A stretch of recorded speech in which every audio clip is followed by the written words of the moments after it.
All right, good afternoon, everyone. Welcome to the Thursday, July 29th edition of the MMAOB Daily Podcast.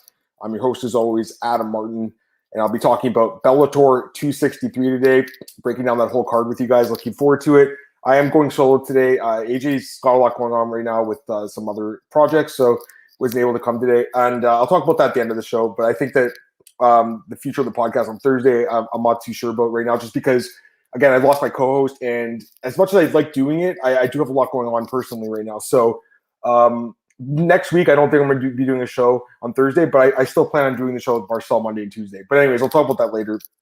I do want to talk about this card, Bellator 263. We'll look into that, and there's some news and notes I'll talk about as well. But shorter show today for sure because I am by myself. Let's pull it up here. Bellator 263. So we do have odds for, I think most of the fights in the card at this point, and the card's decent. I mean, arguably one of the better Bellator cards, I would say. Maybe of the year for sure, but arguably in a long time. Certainly under Scott Coker. And ironically, you have basically Scott Coker's guy and AJ McKee kind of come up under his watch against Patricio Pitbull, who came up under Bjorn Rebney's watch throughout the years. I can't wait to talk about this fight with you guys. It's going to be a good one to talk about. But we do have a bunch of other fights here. I think overall 12 fights. So 12 fights for this card. And let's just get right into it. Pull it up here. Bellator 263. All right, let's take a look at this card together, guys. We'll start with this fight here. Justin Berry against Daniel Compton. I believe there are odds for this one. Let me double check. Daniel Berry. So Justin Berry minus 145. Daniel Compton plus 125. So yeah, I mean, Justin Berry, he has no fights, right? And he's a minus 145 favorite. And it just makes me wonder, how did they really come to this realization that he should be favored like this? He's 32 years old, and he's a minus 145 favorite. He does have one win as an amateur, but it was in 2013. He hasn't fought in 8 years. This is just kind of bizarre to me that he's coming in here as a favorite. Now, the guy he's fighting is not anything special by any means. Daniel Compton, 3-3 record, but he's a big dude, 6'3". He's also got a lot of experience. I mean, he's fought for some promotions like Dragon House, which is a California promotion, and then Bellator, obviously. I don't know, and I think that this is dog or pass, guys. Honestly, the guy with no fights, that's not a guy I would want to bet on, unless it's some, superstar wrestling prospect or something. Like a lot of these guys in Bellator are, but a guy who's 32 years old, who has no pro fights, who hasn't fought even amateur in 8 years, I don't really see why he's favored here, to be honest with you. And yeah, I mean, I just don't get it. So I think it's dog or pass. But again, do you have a lot of faith in this guy Compton? It's hard to say, right? I mean, he hasn't proven anything. But I just don't think the other guy with 0 fights should be favored at minus 145. I think it's basically a pick'em fight. So there's slight value on Compton just based on principle. Brian Moore versus Jordan Winsky. Let's look at this one here, guys. All right, Brian Moore right now and Winsky, the odds for this one. Winsky minus 120, Moore plus 100. So very close odds. Let's take a look at the slight favor here. Great nickname, Jordan. I'm gonna Winsky. That is a great nickname. Awesome nickname. Another guy, 32 years old, right? So not a younger guy by any means. And a lot of these guys in this card are a little bit up there in age, but they're guys that have fought for a long time and kind of deserve this spot in a major promotion, I would say. And this guy is coming off a win over Terrion Ware, which is a decent win. I mean, that was a guy who was in the UFC. He fought Sean O'Malley and a few other guys. He has lost 6 straight fights, but this guy's been in competitive fights. This guy's lost 6 straight decisions, just brutal. So I don't think he's terrible by any means. That's a good win to have. Winsky has some other experience against a guy like Mike Hamill, who's did okay in Bellator as well, beat him by submission. And Andrew Natividad, Kevin Natividad's brother, the guy who's in the UFC right now. So, and he beat Andre Ewell too. I mean, there are some nice wins on this guy's resume. There's no doubt about it. He also fought Tony Kelly, lost to him, but a guy who's been grinding away for. Look at this. He fought Sergio Pettis in his amateur debut in 2009, guys. I mean, that's a guy I respect. That's when I was getting into the sport in the 2000s. And any of those guys that I'm seeing now, they're started late 2000s, and now they're starting to make headway. I respect these guys. So I got some respect for this dude for sure. And like I said, I love his nickname. Now, Brian Moore, I'm a little bit more familiar with just because he has fought in Bellator. He doesn't have a great record, but I mean, we've seen him fight in Bellator quite a few times now. He's coming off some nice wins. Bellator Europe guy for the most part. So I don't think the level of competition was great. He did fight AJ McKee and Weichel, lost to them. But, I mean, there's no doubt he's fought better competition in Bellator. He's also a guy who's been around for a long time. He fought Mike Wilkinson, another guy who was in the UFC 10 years ago. So, again, got a lot of respect for these guys. They've been grinding away and putting in the grind for a decade. That is my respect. And I think this guy's definitely got a chance. It's going to be a close fight, but I would lean towards Winsky a little bit, guys, honestly. Moore to me is kind of like one of those guys that you could beat. He's just kind of like a gatekeeper type. And this guy, Winsky, I mean, he hasn't fought in a while, but now we're starting to see layoffs maybe don't matter as much as maybe we thought at first. This guy does have good experience fighting for good promotions too. And again, he has some good wins on his wrestling. I mean, Ewell is a good win, and so is Weir. And Hamill. I'm going to take Winsky here, guys. I mean, the pick'em price is not, it's kind of enticing. It's not bad at all. So that's a guy I would look at a little bit. Take a look at this fight, Georgie Kirikanyan and Kiefer Crosby. And I think this is basically a pick. Oh, well, I mean, I think it opened as a pick. Yeah, it opened as a pick'em. Never mind. I did the opening odds for Oddsbreaker. So this opened as a pick'em, and now it's minus 255 for Georgie and plus 215 for Kiefer Crosby, which I think makes a little more sense just because, I mean, Georgie, even though he hasn't performed well, he's 36 years old now, and he's been a little inconsistent, obviously. You look at the win-loss. This is still a guy who's a former champ from WSOF. He's a guy who's fought everyone and everywhere, and he's got good wins. Daniel Pineda, bumped Jenkins twice, Lance Palmer. I mean, this guy has a lot of experience. Like, there's no doubt he's on the decline, but this looks like a fight he could win against a guy in Kiefer Crosby, another guy from, I think, Bellator Europe, right? All these guys, they released a lot of the guys from Bellator Europe, Bellator did, but I think the guys that they're keeping are guys coming off just like fights that I guess they see some potential in them, and they're going to give him another chance. So we'll see, but I mean, expect this guy, like a lot of these European fighters, to be released just because Bellator's not doing shows there anymore. I definitely think this guy's like, he's got a chance just because Kirikanyan is on decline. But overall, I mean, Georgie, to me, more experienced guy, more aggressive fighter. I think he should be able to win this fight. At the same time, though, I don't know if I would want to lay minus 255 on him. But he should win the fight. All right, let's take a look at the next one. Johnny Cisneros versus Joshua Jones. Tattooed terror. I can see why. Joshua Jones minus 185. Johnny Cisneros plus 160. Let's take a look at Josh Jones. 10-5 record here, 31 years old. Team Body Shop guy. So he's trained with AJ McKee under Antonio McKee, his dad, obviously. And the guy who's had some experience at Bellator. He fought on that Liddell Ortiz card. So one of these guys that's like a veteran of the California regional circuit. You look at some of these promotions like Kabachi, they've had, I think, I'm assuming that event was probably in the California too, yeah. So a veteran of the California regional scene, and the guy, Gladiator Challenge, obviously, CXF, another big promotion or in the regional scene there. And I have seen this fight, Christian Aguilera. I remember watching that for Aguilera's last fight. But, yeah, I mean, the guy's been knocked out quite a few times. 1, 2, 3, 4. He's a chinny dude. I mean, he's been knocked out 4 times, and he hasn't really fought anyone, like, amazing except for, I guess, Aguilera. He's not really amazing, but at least he's in the UFC, or was. He got cut recently. And then he takes on Cisneros here. I think this is more a fade on Cisneros. I think that's why he's, like, such a decent-sized underdog here. I mean, he's 41 years old. And we've seen this guy fight. I've seen him fight for a long time. Started in 2010, Gladiator Challenge, King of the Cage guy. Bellator he's fought in quite a few times. And really, he's one of these guys who kind of comes in just to lose. He also fought in the Liddell Ortiz card, which is interesting. I remember watching that card. A lot of these guys from the California regional scene were on it.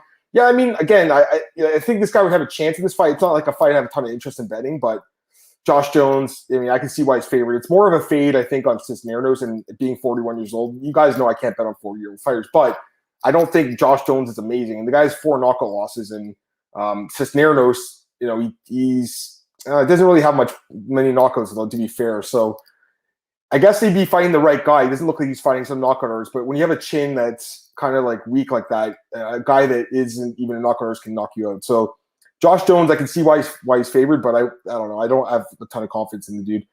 Let's look at this fight.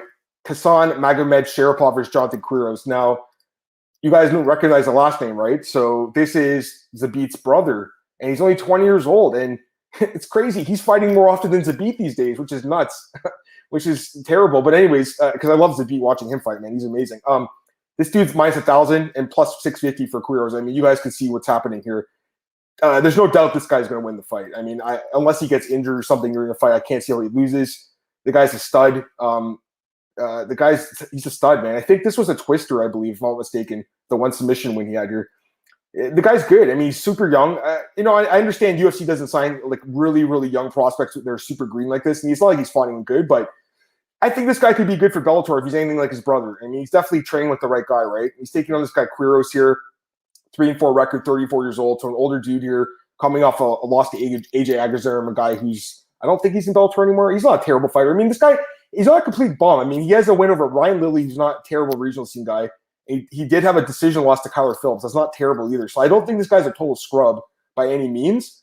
But at the same time, there's no doubt that Kassan's going to win this fight. I expect him to just get this guy to the ground, beat him up, probably submit him. This guy hasn't been submitted, I don't believe. He was submitted as an amateur, so I guess that could happen here. But, I mean, like I said, I don't think the guy's a total scrub. He maybe can make a decision just because he looks to be pretty durable if you look at it like he was fought and mostly has gone the distance. But, again, I think this fight's going to end up on the ground, and Kassan should shine down there, man. So, minus 1,000's heavy, but he's going to win the fight. What's him inside the distance? Minus 185 inside the distance. So, I feel like that's probably the way this fight's going to go. Let's go to the next one here. You got Gadzi Rabadanov versus Daniel Carey. Daniel Scary Carey. I like that nickname. That's a good one too. Let's look for the odds for this one. Rabadanov minus 670. Daniel Carey plus 45. So let's take a look at this guy. Gadzi Rabadanov, 15-4-2 record. He's coming off a win in the EFC promotion. I think this is Eagles Fighting Championship. Okay, all right. So that's Khabib's promotion. He's from there. Obviously, a lot of Khabib's guys are in Bellator now, and the UFC, obviously. I mean, this guy, he has a decent amount of experience. He's fought for some promotions like Fight Nights Global and some other promotions. Like, he does have a win over Steven Seiler in PFL as well. I do remember that fight. Okay, so somewhat familiar with this guy. Obviously, quite a bit of experience. I don't think the record's amazing, but I mean, that's a good win, too. Loic Radzhabov as an amateur by submission. He also has a win over Ludovic Klein as an amateur by submission. That's interesting. Not by submission, sorry, just has a win over him. But that's interesting. That guy's pretty good. Daniel Carey here. I mean, the guy, fear no evil. That's an all-time bad tattoo right there. That's bad. That's like the Damage or something, guys. 7-4 record. I mean, we've seen this guy. He's basically brought in to lose, but he did beat this Gaston Bolanos guy as a big underdog. He's plus 700. I remember this fight. So he does have submissions, as we saw in that fight. And most of his wins are by sub or by knockout, but a lot of subs. Has experience fighting for Bellator. Has fought LFA. I don't think this guy's a total scrub either. It seems like actually on this card, Bellator's fighting guys are at least decently durable. They're not just bums that are just going to get knocked out or submitted right away. So I would say this guy's pretty durable, and maybe he can survive a little bit. But I mean, he has been knocked out in 2 of his last 3 fights. Sure seems like Bellator has got this guy in the right path to victory here. So I expect Rabadanov to win. Minus 670 is a heavy price to pay, but he should win the fight, no doubt about it. All right, this one's interesting. Vanessa Porto, Ilara Joanne. This fight was supposed to happen like last month, and it got scrapped at the last minute. Something happened to Porto at the weigh-in. Like the commission just didn't want her to let her fight. No idea why, but I think it was a weight cut thing. Anyways, she's fighting now. She's minus 280 favorite, and her opponent here plus 240. So let's take a look at Porto. And she did fight recently. She fought Liz Carmouche a few months ago, and she lost that fight. That's a tough matchup, though. Liz Carmouche is very good, and this girl has tons of experience. She has good wins. Roxanne Modafferi, Pearl Gonzalez. She's fought everyone. I mean, Jennifer Maia, she has good wins, like Jermaine Durandamy, 2008. And she's fought everyone, even in losses. Like she fought Cyborg in 2005. That's actually a fun fight to watch. If you guys never seen that one, Vanessa Porto versus Cyborg is actually kind of a fun fight. So I'd look for that one. I have a lot of respect for this girl. I mean, she's also fought Amanda Nunes, man. I mean, she's fought everyone. Like this is on the regional scene, guys. Jermaine Durandamy in the regional scene. That's insane to me. It's insane. So tons of respect for this woman. The problem is she's 37 years old and finally is in a major promotion. I don't know why the UFC and Bellator didn't pick her up over the last couple of years. Why did they wait till she was, in the end of her career and she hasn't fought in 2 years? She missed from 35 to 37, didn't fight. Like, I'm not sure if she had a family during that time or if it's just COVID because not many events last year, but that sucks. Either way, I mean, she's still decent. And I know she lost to Carmouche, but that's a hard fight. Now, Ilara Joanne, 9-5 here record. She's a lot younger, 27. She's a Pitbull Brothers fighter, so obviously her coaches and teammates will be on this card. She is coming off a loss to by knockout to Kana Watanabe. She does have that win over Beck Rollins, which is nice. I think she was a dog there. Yeah, she was a small underdog in that fight. I remember that one because I was like, how is Beck Rollins a favorite in this fight? Like, she's not that great. I mean, the girl's been finished quite a few times, though, which is definitely concerning. A couple times by knockout as well. Fighting someone as experienced as Vanessa Porto. I mean, I think Porto definitely is the rightful favorite here.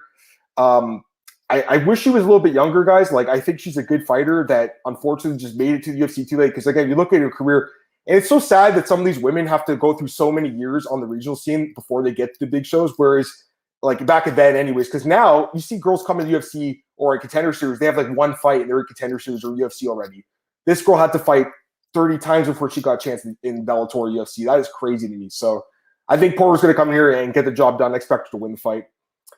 All right, Chris Gonzalez against Goiti Yamauchi. This is a good one, too. Right now, we have Yamauchi minus 165, Gonzalez plus 145. So, now, I remember the last fight with Nurmagomedov, and I was confident he was going to win that fight against Dan Moret, and he lost. And it just that was one of those ones that just makes you scratch your head sometimes, just like random kind of fights. And Moret obviously is a little bit underrated, I would say, and a guy with experience too. And it was a close fight. Nurmagomedov could have won the fight, but still made me wonder, like, is this guy as good as I thought he was? Because I thought he was actually a really good fighter, just below that elite tier, but like just below the Chandlers and Pitbulls of Bellator, and Chandler's not there now. But I thought he was just below that level because he had the win over Weichel. He beat Darren Cruikshank, he beat Sadawad. Like, these are decent wins for Bellator, but you did see some issues with the grappling, I think, against Moret, which is definitely a sign to look for going forward. Now, is this the fight to fade him? I'm not sure.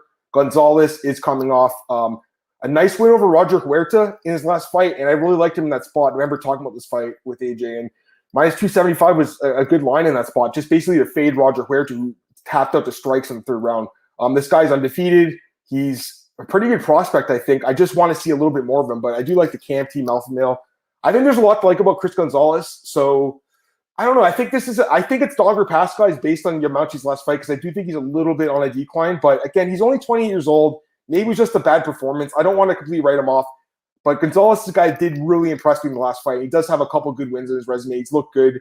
So I think he can get it done here. I'll take Chris Gonzalez wins the fight, but it's going to be definitely a good one. I'm looking forward to it.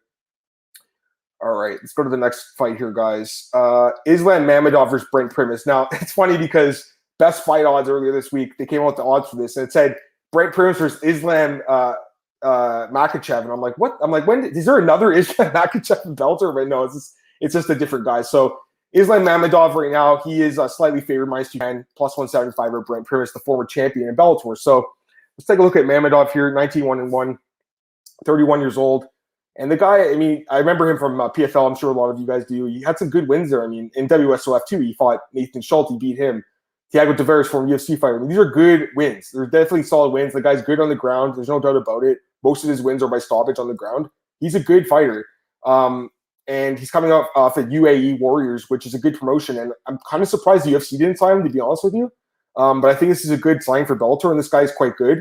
And I can see why he is favored over Primus, even though Primus is a former champ. Now, I like Brent Primus, and I think he's underrated. But the thing is, like, this guy doesn't fight much anymore. He fights basically once a year. And, he's a guy that I bet on quite a few times coming up this team. He's always an underdog. Didn't think he'd beat Chandler, but it was kind of a freak injury. But the thing is, the guy just doesn't fight that often, and he's 36, which is just like making me scratch my head. Like, how did this guy become 36 overnight? It's kind of crazy. I think Mamedov probably wins this fight, guys, honestly. I think he probably gets this guy down and grinds him out. So I can see why the odds are that way. Even though I think Primus is underrated in general, I just think this looks like a tough matchup for him, man. It really does. I know Primus has been pretty outspoken about Bellator and the matchmaking stuff and complaining a lot in the media about not getting fights. And maybe they're just like, all right, here's a fight for you. And they gave him the hardest guy they could find. Guy looks like a really tough fighter, man. This looks like a tough fight for this dude. Usman Nurmagomedov against Manny Muro. This is the next fight here. And right now, Usman is minus 1275, plus 825 for Muro. And yeah, I mean, Usman's amazing. I mean, there's no doubt about it. 12-0, and the guy's good, 23 years old. Now, I don't think he looked incredible against Mike Campbell. It was his Bellator debut. Mike Campbell's a little bit underrated too, but, it was a fight that was more competitive than I thought it'd be. But at the same time, though, the guy definitely has a lot of potential, and he's only 23, and he's got Khabib in his corner. He's going to do well in the sport. Muro is a guy that, in his last fight, it was a guy I said, the last couple of fights, I remember Nick Newell, he was a big underdog, and I said, this is dog or pass. And even the last fight against Devin Powell, a guy who's not that good, who was in UFC and did not succeed in the UFC, big underdog. So this is a guy who's not getting a lot of respect from the odds makers and from the betting public, and he's been winning a couple of fights. Kind of like this guy's like a gatekeeper, I would say, of like the regional scene almost. I think he's very tough. He has been finished a few times, but I think he is a pretty tough dude. And I think that Usman's going to have I wouldn't say issues with him because I think Usman dominates the fight, but I don't know if he puts him away just because I think this dude's pretty tough. So either way, I expect Usman to win. I think he'll use his wrestling in this fight. We saw his striking last time out. I think we'll see the wrestling here, but the odds make it like basically impossible to bet unless you're going to bet on like a prop or something because minus 1275, I mean, it's just not good odds. Do you think the fight finishes inside the distance? Maybe that's the way to go. Usman inside the distance, minus 185. I don't know. I mean, by decision, plus 205. I don't know. This guy Muro is a little bit underrated, guys. Maybe he can just defensively basically not get finished for 3 rounds. It's possible. All right, let's go to the next fight, co-main event. This is one of the best fights in the card besides the co-main event, obviously, the main event, excuse me. But the co-main event's awesome. Mads Burnell and Emmanuel Sanchez. Love this fight. Mads Burnell minus 135, Emmanuel Sanchez plus 115. And the odds flipped because Emmanuel Sanchez opened as the favorite and Burnell opened as a small underdog. So, talk about Burnell. I mean, I love this guy. And I don't know why the UFC let him go, guys. I don't get it. I mean, the guy had a win over Santiago, lost to Bergeris. I mean, there's no shame. That guy's a good grappler. And lost out on Allen. He was dominating that whole fight and then lost in the 3rd round. For some reason, they released him. And since then, he's won 6 straight fights. Now, I understand Dana White and the UFC don't necessarily like grappling-based fighters, but this guy finishes people, and he's nasty with his finishes, like Japanese neckties. Go and watch those fights. They're on YouTube or on Fight Pass. I can't remember which one, but they're nasty. They're good finishes, guys. Like, this guy is a good grappler. He's a very good fighter, and he's only 27. Again, I don't know why the UFC cut him. I think that they made a mistake. I think this guy's good. I think he beats a lot of guys in this division. Taking on Emmanuel Sanchez here, a guy who's very good as well. Obviously, 25 record, 30 years old, super experienced. Coming off a loss to Pitbull. I would say I'm not surprised he lost that fight, but I'm surprised he lost it so quickly, I would say, getting submitted like that. I mean, Patricio Pitbull's amazing, don't get me wrong, but that surprised me how he got finished there. Is he on a decline? I'm not so sure. I think he just fought an amazing fighter. Before that, he looked really good. I like the guy, but to be honest with you, I like Burnell even more.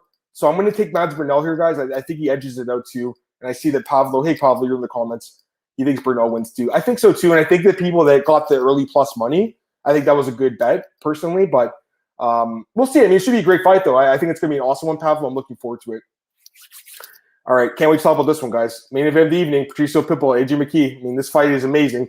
I would say it's the best fight of the weekend. I mean, don't get me wrong. I really like Sean Strickland and Uriah Hall, but this fight's amazing. And I think that I talked about this to Marcel. I feel like the UFC didn't stack the deck with their card this weekend, knowing that they're going head against a good Bellator card, maybe, that it's going to be on the same time as them. So, got this comment from Pavlo. He said featherweight might be the best division in the world, like literally all the best divisions, featherweight. I think it's up there for sure, Pavlo. I think, like, in general, featherweight, lightweight, welterweight, because just I think most men weigh in those weight ranges, right? So you do get more fighters available and more talent. But I think featherweight's amazing too. And the fact that a guy like Burnell is not even like really talked about, like, the guy's really good, man. He's a great grappler. And PFL, PFL is great too. I mean, it's definitely good promotion, man. All right, let's talk about this fight here. So odds, pick 'em. It's a pick 'em, guys. Actually, I'm seeing some books have McKee as a favorite now, but most of them have it's like minus 120 plus 100, minus 115, minus 105. Like, it's like that. So it's very close. I'm gonna say it's a pick 'em fight. This is a tough fight to call, guys. I mean, obviously, you look at the odds, but this is a tough fight to call. And I love both these guys. I absolutely love them both. I mean, I've loved them both for a long time, and I've made a lot of money on these guys over the years. I mean, I have a lot of respect for both men. Patricio Pitbull's a guy I've loved forever. I mean, the guy's been around for so long, and he's been so good for so long, you know? It's just impressive, man. Fighting since 2004, tons of wins, and then ever since he came to Bellator, I mean, this first fight against Will Romero, Canadian guy, I remember he beat this dude. And ever since then, I remember watching him, and I thought this guy was special. Even this fight against Joe Warren, he should have won. He should have won this fight against Pat Curran, too. Man, I watched this guy for so long. I've watched every single fight he's ever had in Bellator, and the guy's an absolute stud. This was a surprising one. I mean, Strauss really out-wrestled him in that fight. I think he beat Strauss 3 times, and Strauss beat him once. It was just like a pure wrestling by Strauss. The Benson Henderson injury thing. But, I mean, look at the guy what he's done lately. Unbelievable, right? 7 straight wins. Finishing guys like Michael Chandler, unbelievable knockout. You know, finishing Pedro Carvalho, finishing Emmanuel Sanchez. The guy, he's amazing, and he wants us $1 million, right? Really bad. And it's just, I find it hard to bet against Patricio Pitbull, guys. That's the problem I have here, because I can, like, Marcel picked AJ, and it's tough, right? Like, because McKee's amazing. It's an upside play that Marcel's making, and I totally understand it. And I'm still going back and forth on this one. You know, guys, like, this guy is amazing. He's only 26 years old. He's 17-0. I've watched him grow in Bellator over the last 6 years. It's been amazing to watch. And he's so dynamic and good everywhere, which makes him such a tough fight. Like, he's like the new breed of MMA fighters. He's good everywhere. And I had some doubts about him, I got to be honest, like against like Caldwell and stuff. But, you know, man, he's really just proved me wrong. If I ever had a doubt on him, for the most part, I picked this guy to win all his fights. So it's 2 guys I pick every fight to win. How do I pick against them? It's so hard, guys. It's tough. It's tough. This is a really, really tough fight to call. Normally, I do pick the upside and go with the younger guy. So it's tough because I love McKee, but at the same time, I do think Pitbull is still at the prime of his career, guys, and he's just so much proven and so experienced that seeing him as an underdog is kind of weird to me. You know, I don't know. I'm it's a tough one, guys. Like, I like to hear what you guys have to say. Like, I honestly, I'm going back and forth, but I think ultimately I think I would have to lean slightly towards Pitbull. It's like a 51-49% chance. Like, I think it's that close. I really do. Don't see a value either way. I just want to watch this fight as a fan. It could be an interesting fight. It could be a competitive fight. It could go to 5 rounds in a split decision, or it could be a finish either way. And maybe, Pitbull gets smoked and, this is just the decline. You start to see it now. Or maybe he proves that experience matters and championship medal matters. And, McKee, I don't believe has gone the distance, right? Which is kind of something, if this fight does get prolonged, has he gone 5 rounds before? I don't think so, right? So that does make it a little more interesting. I don't know, guys. I would say my slightest lean towards Pitbull, but it's not like I'm running to the window to bet on him, even though it's even money, basically. Master says draw. I mean, it could be, I guess, 10-8 round in the first round for McKee. Then you got, a couple 10-9s, then a couple 3 10-9s from Pitbull. Pavel says he's going to Pitbull. There you go. When two guys meet, it's close 50-50 fight. Usually goes to younger guy. I know. That's the thing. That's what the problem I have with this one is, Pavel, because when these fights are this close, man, and you have to remember, and you guys know this, but at this level of the sport, these guys are so good. And, they're just so good everywhere. They're so skilled everywhere that you have to, look for the smallest, tiniest edges to pick these fights. And for me, the only edge, really, because I think it's so close, is the experience in championship fights and everything. So we'll see. I mean, this is something interesting too. He's saying about the hunger and motivation. I agree. The Lima versus Amosov, I agree. But I will say this. Lima didn't there's $1 million on the line in this fight, right? Lima did have $1 million when he fought Rory, and I think he won, right? So I think that the money's a big motivation for these guys. I mean, Patricio, Pitbull, AJ McKee, I'm not saying he grew up, rich or anything like that, but his dad was a professional athlete who fought in the UFC. So it's not like, Pitbull, who grew up in Brazil and has had to work his whole life basically from the village to come to America and create a life for himself. This is a guy who's did everything right in his career, and I love the guy. It's just hard because I love AJ McKee too. So it's so difficult, guys. Younger guys hungry and prove to be a new star. It could be Pavlo. I think it's such an amazing fight. And I got to be honest, guys. I love when I have such a hard time picking a fight because it just shows that the matchmaking is so good. And obviously, they didn't make this match. It was just the fight that came together because of the way the tournament structured. But it's an amazing fight, and I cannot wait for this one. It's going to be a great fight. I do look at the one thing I do look at is the size, though. I mean, that's something to point out. Definitely, AJ McKee is a bigger, taller guy, but when does that stop Pitbull? I mean, he's knocked out bigger guys before, right? So he's beat bigger guys. And you're right, Pavel. He's made some money. I don't think he's made millions though, man. I don't know about that. I mean, he's been fighting in Bellator, not in UFC. I mean, he's probably made good money though. You're right. Anyone else want to talk about any other fights on the card? I think that's it for this card. I'll do a little bit of news, but I'm gonna get out of here in a few minutes, and it's gonna talk about the future of the Thursday show. I know you're gonna be upset by this, Pavlo, because this kind of sucks, but basically, AJ's not able to do it with me anymore, and Marcel obviously does it with Monday, Tuesday. It'd be hard for me to ask Marcel to do a third day with me, so I just can't do that. And Cole obviously is busy too. So the thing that I struggle with is as much as I enjoy doing it on Thursday, at this point I think it might be best just to take a break from the Thursday show for a while, guys, which sucks because I really don't want to do it. But I just think that with AJ leaving the show, it just leaves me solo. I have a kid coming any day now, so I have a lot going on. I think I'll just stick with Monday and Tuesday for now. So we'll see what happens. But Pavlo, I just want to say, man, I appreciate you joining us for all the Bellator chats the last few months, and everyone else who was in here. I appreciate it, guys. It was a lot of fun. I'll talk a little bit about news before we get out of here. But it does suck, though. I mean, I truly enjoy doing the show every Thursday with AJ, but he's got a lot going on right now. I totally understand. It's cool. Pavlo says Bellator guys make more per show than some you guys. Yeah, that's true. I agree with that. How much does he make per show for Patricio Pitbull? I'll try to look for the salary quickly, Pavlo, but I don't know because I don't know if Bellator diverges that stuff. Let me take a look here. I know that he's fought in a few states that had Okay, so one of his fights, he took home flat 200,000. So yeah, he's been making good money. You're right. No doubt. And you're right. AJ McKee's hungry. He's a guy who hasn't been making a lot at all. So maybe my point there wasn't even right. But either way, anyways, let's talk about a little bit about news and I'll get out of here. Man, Nunez, Julian Pena, that fight's been scratched. Sucks. It's supposed to happen next week. It's not happening. Nunez is COVID. It's happening, I think, in December now. So he pushed it back 3 or 4 months.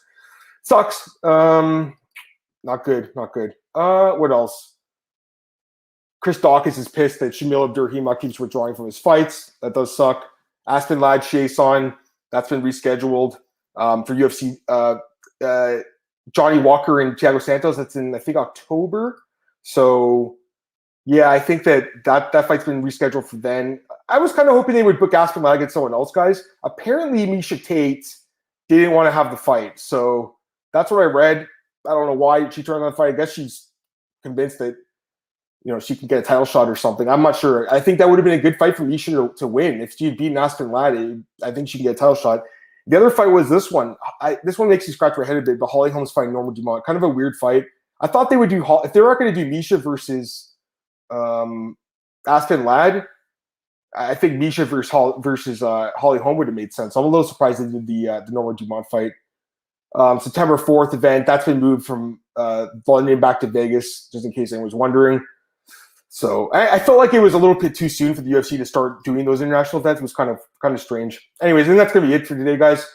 Appreciate everyone tuning in on Tuesdays the last couple of months, guys. Or excuse me, Thursdays. But that's going to be it for the next little while, guys, on Thursday afternoon. So back on Monday afternoon. Still going to do Monday and Tuesday at 4 p.m. Eastern with Marcel. I should be here Monday unless my daughter's born. Hopefully, I'm waiting 5 days for her now, so it's kind of stressful. Hope you guys have a great weekend. You guys can follow me on Twitter at MMAOB podcast, MMAOBsbreaker.com. It's on YouTube, Spotify, iTunes, all those places. BJPen.com, MyMMAnews.com, Fanatics, Elite Fantasy, Elite Sports Betting. Have my article for DFS out tomorrow on my bets. I think I have like 4 or 5 bets for this card. There's 13 fights left. Oh, and there's one other thing I forgot to mention. I don't know if we talked about the Jared Gooden-Stolte fight, but I would lean a little bit towards Stolte in that fight. I think Gooden coming on a short notice. He's fighting a decent guy, and Stolte's not too bad. I thought he had a chance to beat Lizez, so I think he probably wins this fight. Have a great day, guys. Thanks again for everyone who tuned on Thursdays, but that's the last one for a while. Peace out, guys.